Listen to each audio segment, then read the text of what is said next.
Stephen Colbert is in hot water with the feds after a controversial rant about President Trump on his late-night talk show. Take a listen. Mr. Trump, your presidency, I love your presidency. I call it disgrace the nation. You're not the POTUS, you're the bloatus. You're the glutton with the button. Those just some of the remarks Colbert made regarding President Trump during a recent monologue. Colbert also made a sex joke about President Trump and Vladimir Putin.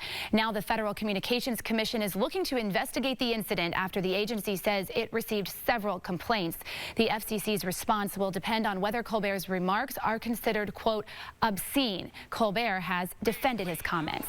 So can Stephen Colbert rely on the argument of free speech here? Where is the line between political discourse and offensive speech? That's our topic this half hour. We want to hear from you on our Fox 26 Facebook page. You can also weigh in on Twitter by sending me a tweet at Sally Mack, Fox 26. Joining us now here in the studio is our senior legal analyst, Chris Tritico, Democratic media consultant, Mustafa Tamiz, and Republican strategist and public policy analyst, Jackie Bally. Good morning. Good morning. So is Stephen Colbert in the wrong here? Well, this line has been fairly well drawn by the FCC for many, many years. There's some words that you just can't use on the air, and there's 7 of them, and we all know them.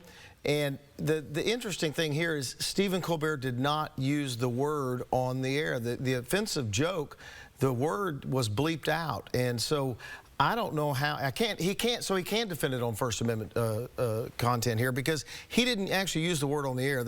This show is pre-taped. They cut the word out, and he didn't actually use it.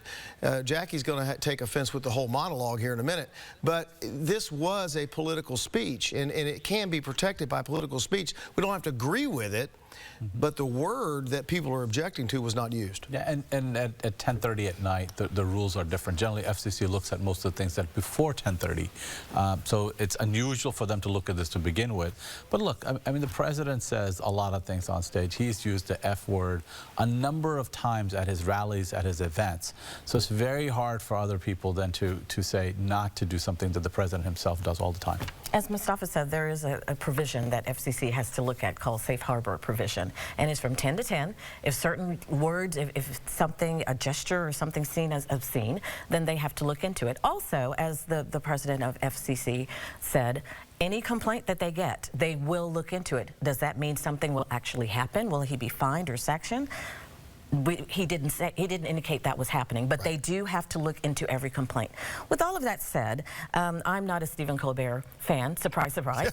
and I will say that the one thing that he continues to do, the DNC chairman a couple of weeks ago, and what we saw at the Women's March is, whatever their message is, they continue to lose that message because of the language, because of the vulgarity, because of the gestures that they're using.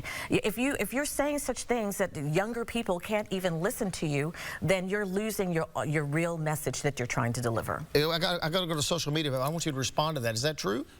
Generally, I would say it's just decorum, but nowadays people cut through using that kind of language. There are actually articles about why people use that. But the President of the United States got elected using that. Has mastered the art of it. I mean, he does it all the time. Let me go to Sally. She's monitoring our social media. All right, checking in on Twitter right now. Catherine just tweeted out, freedom of speech and being disrespectful are not the same. He is disgraceful.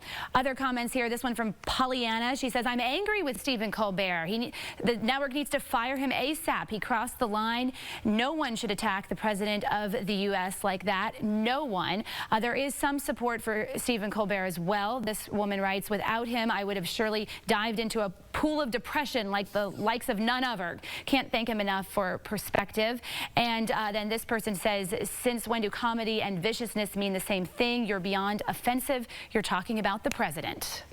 Stop, I want to go back to you first, but isn't there some truth to that? You know, whether you like the president or not, isn't there some truth to not attacking the president of the United States that way? Well, I mean, like, there was a standard in which you had high level of respect for the office. Regardless of what your politics were, you always had that regard for the office.